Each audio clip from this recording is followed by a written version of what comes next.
ครับอัปเดตส่วนใหญ่ของงัวเขาหลังจากพายุปัดปีนไปรังงางแล้วก็เลยมาปั่นปลูกหญ้านี่ก็เป็นหญ้าที่ปั่นปลูกไว้ให้กินแท้เล่มไปตัดไม่ยังไปตัดให้กินไปซื้อเล่มไป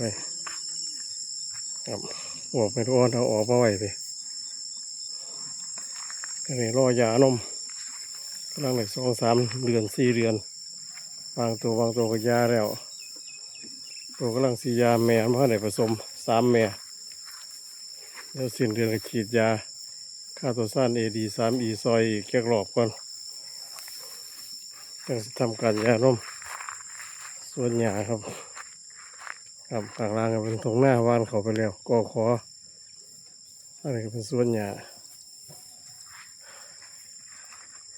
ครับเขาคมแดดมันร้อนเอาเขาคมให้กินห้ำตัวละถ้วยแล้วยังไปเป็นอาหารเสริมกับบีบมอเตอร์ลูกมาเชอร์ตัวปุ่นนาจะเป็นลูกจิมมี่ขอมูลอีกตัวหนึ่งเป็นลูกเลดลูกไก่ลักกี้